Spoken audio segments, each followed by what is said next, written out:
Yeah. What's up, y'all? Welcome to the first episode of Whiteboard Wednesdays. Today we talking about money management. Now, what does money management have to do with investing? You can't invest if you don't got no money. So today we're going to be going through a couple strategies to make sure that you have cash available to take advantage of buying opportunities when they're presented. Before we get started, all I ask is that you drop a like to this video, subscribe to the channel, and share this video with somebody that you want to see win in life. Now, I'm not here to waste your time, so let's get right into it. Couple topics we're going to be discussing today are first budgeting, how to track your expenses. Very important to know what money is coming in and coming out every month so that you have money available to invest. Next is building an emergency fund. Very important. We want to hold our investments for the long term, which means if something happens, we don't want to have to pull money out of our investment account. So we want to have a nice nest egg set aside. That way, God forbid, but if we do lose a job, if we do have an emergency come up or we have to cover a surgery, we have some money set away and it doesn't have to come from our investment account. And then last but not least is paying off debt. Debt is one of the biggest killers of wealth and one of the biggest things that keeps our community from reaching wealth. So we're going to go through a couple of strategies to help you pay off some debt and some guidelines to guide you on how much debt you should have, because all debt is not bad. So we're going to get into all of that. So starting off, let's go into budgeting. So I'm going to erase all this right here. So budgeting is extremely important because a lot of times we just spend. We don't know where our money is going, where it's coming from a lot of times. So you might go out for a week and you look up and half your paycheck is gone. You're like, damn, what I spend my money on? So I know we want to be young and turned. Some of y'all are not even young no more. Y'all just turned, but we're not going to talk about that today. But it's very important to know exactly what is coming out of your account and when at all times. That way you know exactly how much you have and to be able to allocate to certain things. So a very easy way to do that, and I want y'all to write this down, is something called the 50, 30, 20 plan. So write that down, 50, 30, 20 plan. It is a very simple and effective way to budget your expenses. And this is broken down into three categories, hence the 50, 30, 20. The first is 50% goes to your needs. Write this down. So your needs are your bills. So this will be your rent, your groceries, your car payments, things that you cannot go without paying. You know, your utilities, electricity bill, transportation, all that, car insurance. So 50% of your monthly income should go towards your needs, right? Next, we have wants, which is 30%.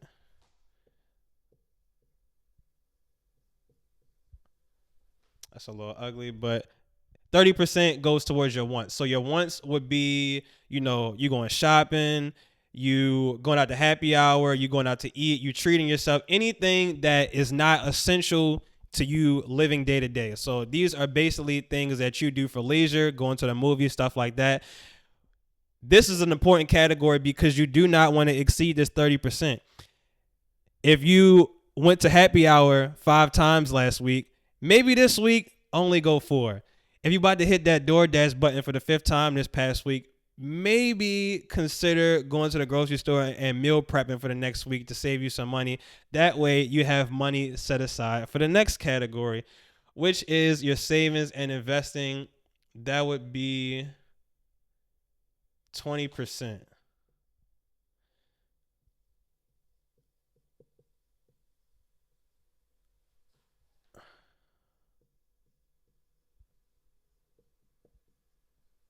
All right, savings and investing, right?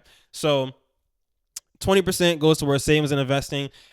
I like to split this in half. So I would like to say 10% goes to savings and then 10% goes to investing, because we want to do both, right? A lot of times people feel like you have to wait and save to a certain number to start investing. A lot of times people feel like they don't want to start putting money into an investment account until they have things saved up. And my response to that would be do both at the same time. That way you continue to add to your nest egg. That way you got a safety blanket in case something happens, but you still are adding to your investment account, and you're allowing compound interest to start building up into your account. So I want y'all to screenshot this real quick. I know my handwriting a little ugly, but just to recap this again, this is called the 50-30-20 plan, right? That means 50% of your monthly expenses,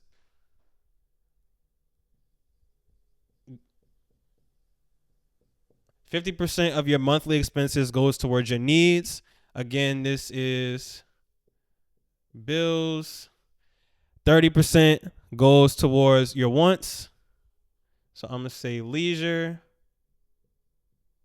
And then 20% goes towards saving and investing. And like I said, I like to break this down in half. So 10% goes to savings and 10% goes to investing, right? So I'm going to give y'all a chance to screenshot that real quick.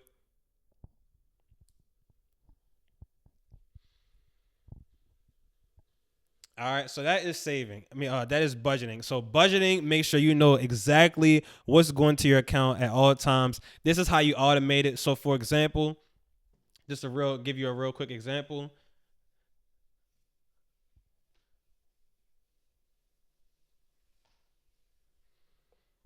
So let's say you make $4,000 per month, right? So 2,000 of that will go to your needs, right? 30% of that will go towards your wants, so that would be about 1,200.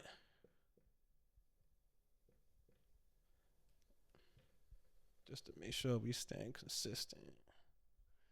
So 1,200 will go towards your wants, and then 20% will go towards your saving and investing. So that would be 800.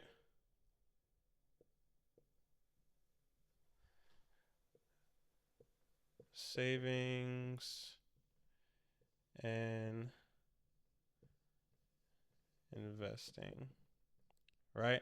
And then again, like I said, I want to break this down so then we could put $400 into our savings, $400 into our investment account, right? So this is what a basic budget could look like. If you make $4,000 a month, $2,000 or 50% of that monthly income will go towards your needs. These are your bills. $1,200 will go towards your wants, and then you got $800 set aside. $400 of which will go into your savings account every month, and then $400 which will go to your investment account. So this is just a very simple way to allocate your monthly income to make sure that you have money set aside to invest, right? So next, we're going to get into building an emergency plan. An emergency fund. Like I said, the emergency fund is very important. So that way, if something does happen, if you have to go to the hospital, if you have to cover something that broke on your car, if you have to go a few months without income, this is your security blanket to fall back on. We don't want to pull any money out of our investment account. We want that money to sit and compound over a long period of time, preferably at least 5 years or more. So it's very important to have an emergency fund. And I have two primary goals that you should set for this emergency fund, right? So, emergency fund.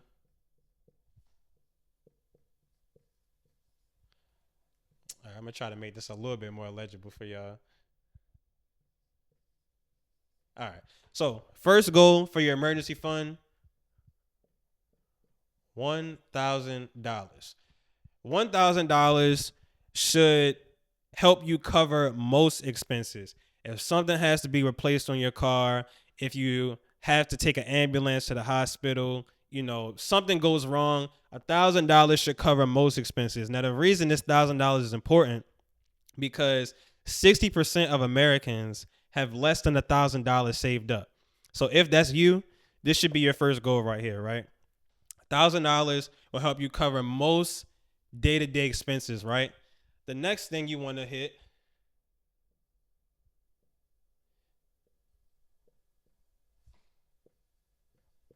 is 3 to 6 months of expenses. Now, some people will say 3 to 6 months of all your expenses, including your entertainment. I'm gonna say, for the sake of just for the sake of ease, start with 3 to 6 months of your essential expenses. So your rent, your car payment, your car insurance, your groceries, your health insurance, all that stuff. 3 to 6 months of all of those expenses totaled up. That way, if you do lose your job or something happens, especially now AI is taking jobs like crazy, a lot of people will be losing their jobs. This is your security blanket. That way you have time to either find a new job or time to get your business up and running, time to just figure out what you want to do with your time, and so on. So 3 to 6 months is a very attainable goal. I don't think you need to hit this before you start investing, but I do think you should hit this before you start investing. At the very least, before you put any money into your investment account, you should have at least $1,000 saved up, right? This gives you some cushion to be able to cover your immediate needs when you start investing. And as you invest, you slowly build yourself up to this 3 to 6 months of expenses, right? Hence, splitting the 20% for savings and investings, half to savings, half to investments, and so on. So, screenshot this. These are your goals for building an emergency fund.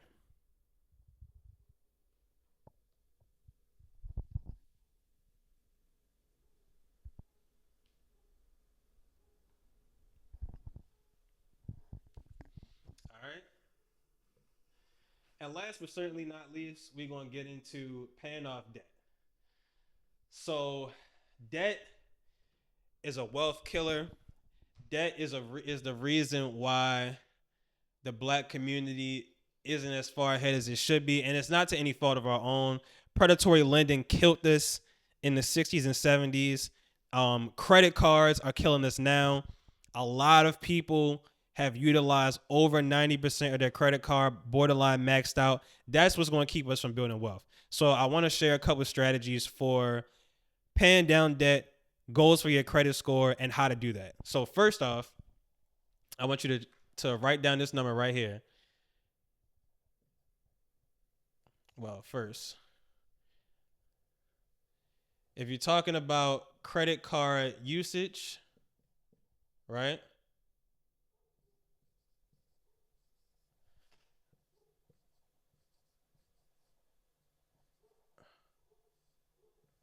You want to keep your credit card usage less than 30%, right? Write this down. You want your credit card usage to be less than 30%. So let's go through a couple examples of what that looks like, right? So let's say you have a $5,000 limit. You don't want to use more than $1,500. So 30% of 5,000. You want to keep your balance less than $1,500, right? If you have a $10,000 limit,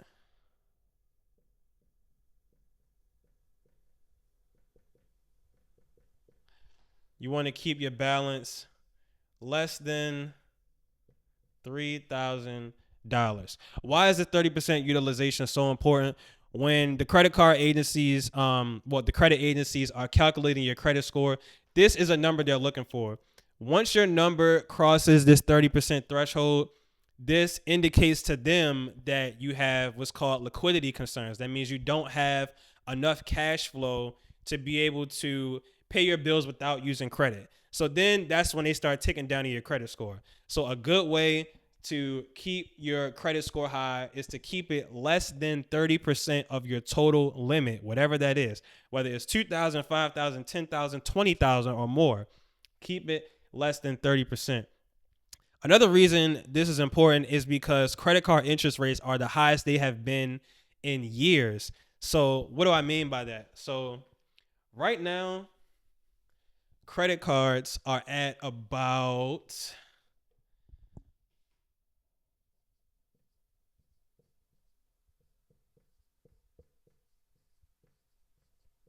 30% interest. Insane. The average credit card is 25 to 30% interest. I'll add the 25 just to lowball it a little bit, but most are ahead of that. 25 to 30% interest. What does that look like on your account? So let's say you did max out your credit card, right? If you have a $10,000 balance,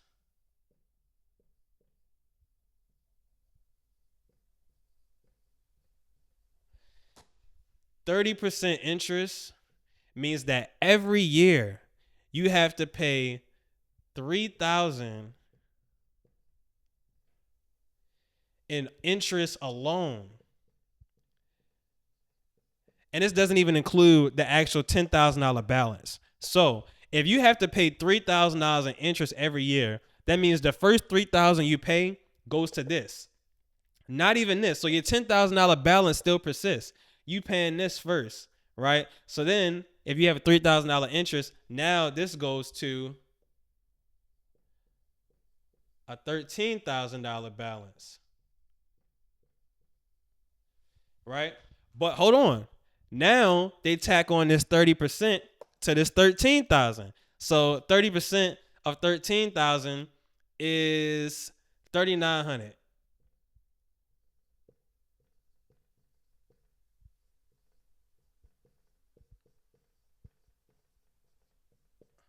$3,900 interest, right? Let's say you still don't pay it. Now this 3,900 gets tacked onto this 13,000.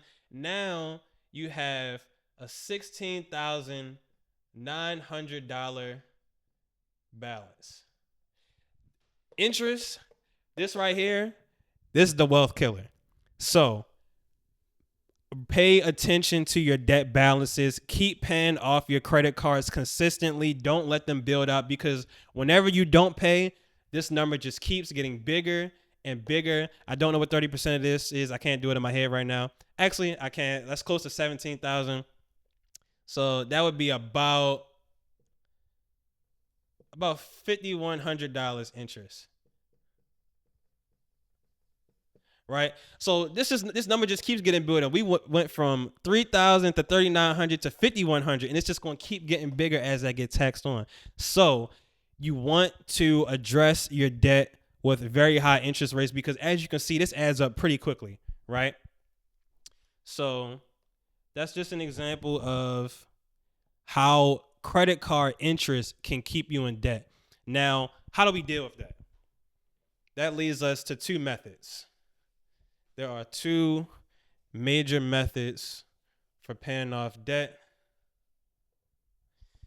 Those methods are, so I'm going to say debt pay down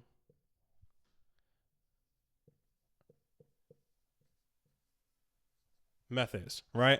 So the first method is called the debt snowball method. So in the debt snowball method, essentially you pay off your smallest debt balance first. That could be your credit card. That could be, I don't know, that could be like a toll payment. You know, you went through the tolls, you didn't pay it, you got a ticket or whatnot, you pay that down, whatever. So your debt snowball method means you pay off smallest balances first. Right? Debt snowball method, you pay off your smallest balances first. This is typically used for people who need to see some small wins, right? Paying off your smallest balances first allows you to keep building momentum. Like, oh, I paid off one thing, then I paid off another one, then I paid off another. Okay, you know, I'm on a roll. Let me keep this going. So if you find yourself, you know, feeling the weight of your debt on your shoulders, this method might be helpful. It allows you to build up some small wins and, you know, keep reducing your total debt balance as quickly as possible. However, my personal recommendation is to use the second method, which is the debt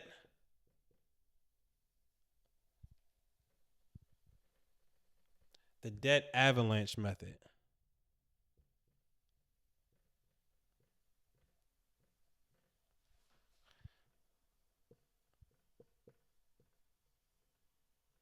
Debt avalanche method. The debt avalanche method is when you pay off your balances with the highest interest rate first. So pay off highest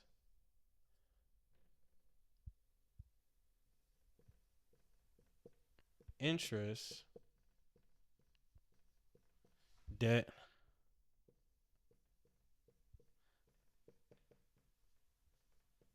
first. So the reason I think the debt avalanche method is better is because y'all saw what the result is when you have a high interest rate on like a balance like your credit card. So if your credit card is charging you 30% interest, that means every year you getting thousands of dollars tacked onto your balance. It would be more beneficial to pay off those balances first compared to something that has an 8% interest, because you know it's going to accrue a lot slower. Is it a bigger balance? Maybe. However, you're not going to have as much interest tacked on. The interest is what's important. We want to make sure we are paying the least amount of interest possible, because that is what increases your balance. So I like the debt avalanche method. If you have high balances, you want to attack the ones that have the highest interest debt first. Either is fine. As long as you're paying down debt, that's all that matters. However, I do prefer the debt avalanche method because it keeps more money in your pocket over the long run. That's what we want. I heard a quote that said we drastically overestimate what we can do in the short term, and we drastically underestimate what we can do in the long term. We got to keep a long-term mindset, because will paying off small amounts help you this year? Yeah, maybe. But what happens when next year you have another $3,000 tacked onto your credit card balance, or another $5,000 tacked to your credit card balance, and so on? So I like to say attack your highest interest debt first. So make sure you write these down. 2 debt pay down methods. Debt snowball method is number 1, and debt avalanche method is number 2. Right? So I'm gonna give you a second to write that down.